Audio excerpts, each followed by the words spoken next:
आज म साथीहरूलाई ल्युसिड ड्रिमिङको बारेमा एउटा सानो भिडियो बनाउन गइरहेको छु साथीहरू। ल ध्यान दिएर सुन्नु होला साथीहरू। के हो ल्युसिड ड्रिमिङ त?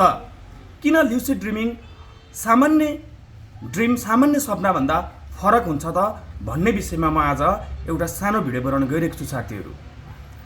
ल्युसिड ड्रिमिङ सपनामै सचेत हुने विज्ञान हो जसले मानव सृजनाशीलतालाई जुन ह्युमन क्रिएटिभिटीलाई के गर्छ यसले त उजागर गर्ने यसले चाहिँ के गरेको हुन्छ, त्यसले प्रोबेबिलिटी सम्भावना बोकेर हिँडेको हुन्छ साथीहरू।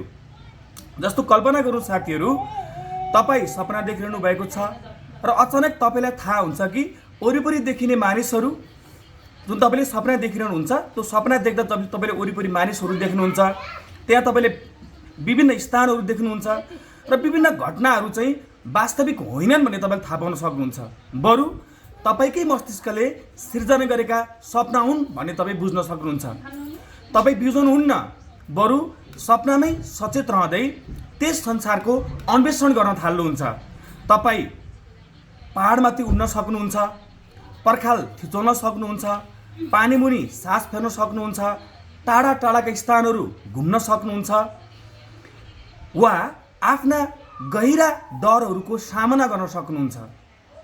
यस्तो हुन्छ कि तपाईँ सपना देखिरहनु भएको हुन्छ तर त्यो सपना चाहिँ तपाईँले अनुभूति गर्न सक्नुहुन्छ। तपाईँ त्यो सपनालाई पनि तपाईँ के गर्न सक्नुहुन्छ त, तपाईँ आफ्नो पक्षमा हैन, आफ्नो हिसाबले तपाईँको त्यो सपनाका विषयवस्तु, सपनाका क्यारेक्टरहरू, सपनाका स्थानहरू हैन, सपनाका घटनाहरू तपाईँले आफ्नो नियन्त्रण लिन सक्नुहुन्छ साथीहरू। त्यो के हो त? त्यो सामान्य सपना हैन, त्यो के हो त? त्यो लुसिड ड्रिमिङ हो साथीहरू, जसमा अद्भुत अवस्थालाई ल्युसिड ड्रिमिङ भनिन्छ। जस्तो यो अद्भुत अवस्था जुन तपाईँले सपनालाई पनि आफ्नो नियन्त्रणमा लिएर तपाईँ चाहिँ तपाईँ सपना देखिरहेको छु भन्ने कुरा अनुभूति गर्न सक्नुहुन्छ, त्यो के हो त? त्यो ल्युसिड ड्रिमिङ हो साथीहरू, जसले हाल विश्वभरका न्युरोसाइन्स, मनोविज्ञान तथा निन्द्रा अनुसन्धानका वैज्ञानिकहरूको ध्यान के गरेको छ त? यसले आकर्षित गरेको छ साथीहरू। सामान्य सपनामा मानिसले सपनामा भइरहेका घटनालाई वास्तविक ठान्छ, तर ल्युसिड ड्रिमिङमा भने व्यक्तिलाई आफू सपना देखिरहेको छु भन्ने चेतना हुन्छ। यो चेतना केवल सपना भएको थाहा पाउने अवस्थादेखि लिएर सपनाको वातावरण, इन्भाइरोमेन्ट्स, त्यसको कथा, स्टोरी र त्यहाँ भएका गतिविधिहरू पनि के गर्न सक्छ त? व्यक्तिले के गर्न सक्छ? त्यसलाई नियन्त्रणमा लिन सक्छ। हामी त्यसलाई के भन्न सक्छौँ? त्यसलाई हामी ल्युसिड ड्रिमिङ भन्न सक्छौँ साथीहरू। अब हेर्नु साथीहरू, ल्युसिड ड्रिम भनेको के हो त? यसलाई अझ हामी के गरौँ त? यसलाई विस्तृतमा छलफल गरौँ साथीहरू।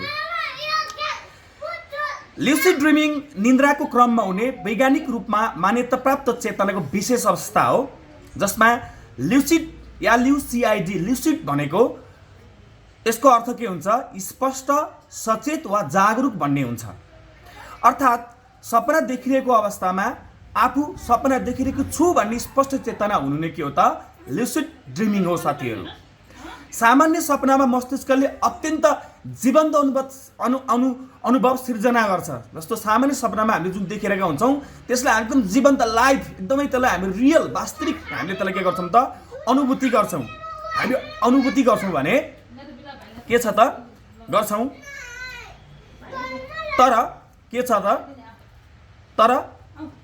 हामीले चाहिँ के त जस्तो गर्छौँ, तर यसमा हामीले के हुन्छ भने साथीहरू, सामान्य सपनाको जस्तो यसमा त्यो अवस्था रहँदैन साथीहरू। वैज्ञानिकहरूका अनुसार अधिकांश मानिसले जीवनमा कम्तीमा एकपटक ल्युसिड ड्रिमिङको अनुभव गरेका हुन्छन् भने केही व्यक्तिहरूले यो अनुभव नियमित रूपमा गर्छन् पनि भन्ने वैज्ञानिकहरूले के गरेका छन्? यसलाई चाहिँ अनुसन्धान गरेका छन्, यो खोज गरेका छन्। अब हेर्नु साथीहरू, यो ल्युसिड ड्रिमिङ कसरी हुन्छ त? यो विषयमा हामी छलफल गर्छौँ साथीहरू।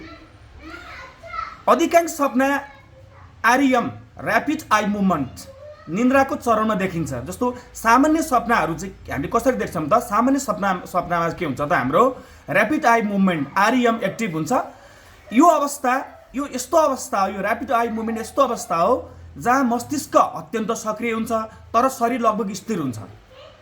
भने अनुसन्धानले के देखाएको छ भने जुन ल्युसिड ड्रिमिङ छ यसमा के हुन्छ त ल्युसिड ड्रिमिङको बेला चाहिँ हाम्रो जुन के हुन्छ यो प्री फ्रन्टल कोर्टेक्स यो चाहिँ मस्तिष्कको यस्तो भाग हो जुन आत्मजागरुकता तर्क योजना र निर्णयसँग सम्बन्धित हुन्छ। त्यसकारणले गर्दाखेरि ल्युसिड ड्रिमिङमा के हुन्छ त हाम्रो के हुन्छ त प्री फ्रन्टल कॉर्टेक्स के हुन्छ त एकदमै यो सक्रिय हुन्छ। यही अतिरिक्त सक्रियताले व्यक्तिलाई आफू निधाइरहेको भए पनि सपना देखिरहेको भन्ने चेतना दिन्छ, अर्थात् व्यक्ति नबुझिकनै सपना र सचेतनाको दुर्लभ संयोजन अनुभव गर्छ। ल्युसिड ड्रिमिङमा के कस्तो अनुभव हुन सक्छ त साथीहरू, यसमा अलिकति हामी छलफल गर्छौँ हैन। जस्तो हामी यदि हाम्रो ल्युसिड ड्रिमिङ भइरहेको छ भने कस्तो अनुभूति हुन्छ त भन्ने कुरा। जस्तो स्वतन्त्र रूपमा आकाशमा उड्ने, you can fly in the sky freely you can fly in the sky, कि मजाले आकाशमा उड्न सक्छौँ त्यति बेला। काल्पनिक वा वास्तविक जस्तै देखिने संसारको भ्रमण गर्ने, पानी मुनि सहज रूपमा सास फेर्न सक्ने हैन, can breathe under the water, सपनाका पात्रहरूसँग सचेत रूपमा संवाद गर्ने के सपनाका जुन पात्रहरू छन् उनीहरूलाई हामीले सचेतै भएर लाइभली थाहा नै पाएर हामीले के गरेर हुन्छौँ उनीहरूसँग हामीले चाहिँ कन्भर्सेसन गरिरहेका हुन्छौँ साथीहरू। जस्तै त्यसमा हामीले भाषण दिने, सङ्गीत बजाउने वा खेलकुदका वास्तविक जीवनका सिपहरू समेत हामी के गर्छौँ त्यहाँ अभ्यास गर्छौँ साथीहरू। जस्तो दुःस्वप्नसँग सामना गरी त्यसलाई सकारात्मक अनुभव परिवर्तन गर्न सक्ने, कहिले कहिले के हुन्छ भने दुःस्वप्न एकदम टेरर ड्रिम, एउटा नाइटमेयर डरलाग्दो सपना देखेका हुन्छौँ साथीहरू। तर यदि हामीले ल्युसिड ड्रिमिङ गर्न सक्यौँ भने के गर्छौँ त हामीले त्यस्तो दुःस्वप्न त्यस्तो टेरर ड्रिमलाई पनि हामीले आफ्नो फेभरमा राखेर आफूले चाहेको इभेन्ट्स, आफूले चाहेको पात्र, आफूले चाहेको घटना सिर्जना गर्न सक्यौँ साथीहरू र सपनामै वास्तविक जीवनका सम्झनाहरू सम्झिन सक्यौँ साथीहरू। अब अरू के छ साथीहरू, वैज्ञानिक अनुसन्धान र सम्भावित लाभ। अब वैज्ञानिकहरूले यसमा के अनुसन्धान गरे र यसमा हामीलाई लाभ चाहिँ के हुन्छ त, यो ल्युसिड ड्रिमिङबाट हाम्रो लाभ फाइदा बेनिफिट चाहिँ के हुन्छ त्यसमा हामी छलफल गर्छौँ। पछिल्ला केही दशकमा ल्युसिड ड्रिमिङ वैज्ञानिक अनुसन्धानको महत्त्वपूर्ण विषय बनेको छ। निन्द्रा प्रयोगशालाहरूले यो कुनै मिथक होइन यो नभई वास्तविक मनोवैज्ञानिक अवस्था भएको पुष्टि गरेका छन्। अनुसन्धानकर्ताहरूले यसको सम्भावित लाभहरूबारे अध्ययन गरेका छन्। जस्तो सृजनशीलता वृद्धि हुने, जस्तो क्रिएटिभिटी इन्क्रिज हुन सक्ने, ल्युसिड ड्रिमले के गर्न सक्ने त व्यक्तिको रचनात्मक क्षमता, सृजनशील क्षमता बढ्न सक्ने भनेर यसले के गर्यो अनुसन्धानकर्ताहरूले भने। जस्तो धेरै कलाकार, लेखक, सङ्गीतकार तथा आविष्कारहरूले आफ्ना सृजनात्मक विचार र सपनाबाट प्राप्त गरेको बताएका छन्। ल्युसिड ड्रिमिङ नयाँ सोच र कल्पनालाई प्रोत्साहन दिन सक्छ यसले। अर्को समस्या समाधान। केही अध्ययनले ल्युसिड ड्रिमिङले समस्यालाई फरक दृष्टिकोणबाट हेर्न र समाधान खोज्न सहयोग गर्न सक्ने देखाएका छन्। दुःस्वप्नको उपचार हुन्छ नि, टेरर ड्रिमको त्यसको उपचार remedy of the nightmare terror dream. त्यसमा के हुन्छ त बारम्बार दुःस्वप्न देख्ने व्यक्तिहरूका लागि ल्युसिड ड्रिमिङ उपयोगी हुन सक्छ। आफू सपना देखिरहेको थाहा पाएपछि उनीहरूले सपनाको घटनाक्रम परिवर्तन गरेर डर कम गर्न सक्छन्। अर्को कुरा सिप अभ्यास। केही वैज्ञानिकहरूले सपनामै मानसिक रूपमा विभिन्न सिपहरूको अभ्यास गर्दा वास्तविक जीवनको अभ्यासलाई सहयोग पुग्न सक्ने सम्भावनाबारे अनुसन्धान गरिरहेका छन् साथीहरू। अर्को कुरो के छ भने आत्मविश्लेषण। ल्युसिड ड्रिमिङले आफ्ना भावना, सम्झना, व्यक्तिगत अनुभवहरूलाई गहिराइमा बुझ्ने अवसर प्रदान गर्न सक्छन्। अब साथीहरू के ल्युसिड ड्रिमिङबाट लुके ज्ञान प्राप्त हुन्छ त भन्ने विषयमा पनि छलफल गरौँ। यसमा के छ साथीहरू, धेरै मानिसहरूले ल्युसिड ड्रिमिङको अद्भुत अनुभवहरू वर्णन गरे पनि वैज्ञानिकहरू स्पष्ट रूपमा भन्छन् कि ल्युसिड ड्रिमिङ भविष्य बताउँछ, अलौकिक शक्ति दिन्छ वा वास्तविक जीवन उपलब्ध नभएको वस्तुगत ज्ञान प्रदान गर्छ भने भरपर्दो वैज्ञानिक प्रमाण हालसम्म प्राप्त त भएको छैनन्। तर सपनाबाट आउने विचार, अनुभव र प्रेरणाहरूलाई मस्तिष्कका कल्पना, स्मृति, भावना र सृजनशीलताको परिणामको रूपमा बुझ्नुपर्छ। यस्ता अनुभवहरूले नयाँ सोच र प्रेरणा दिन सक्छन् र तिनलाई प्रमाणित तथ्यको रूपमा स्वीकार गर्न उचित चाहिँ हुँदैन है साथीहरू भन्ने कुरा आयो। अब अर्को कुरा के छ भने मानव मस्तिष्कलाई खुल्ने एउटा झ्याल चाहिँ ल्युसिड ड्रिमिङ। यसले के भन्छ, ल्युसिड ड्रिमिङ निन्द्रा विज्ञानको महत्त्वपूर्ण रोचक अनुसन्धान क्षेत्रमध्ये एक हो। यसले चेतना केवल सक्रिय वा निष्क्रिय मात्र हुँदैन, बरु सपना र चेतनाको एकै समयमा सहअस्तित्वमा रहन सक्ने विशेष अवस्था पनि हुन सक्ने भन्ने देखाउँदछ। यद्यपि यसबारे अझै धेरै कुरा पत्ता लगाउन बाँकी छन्।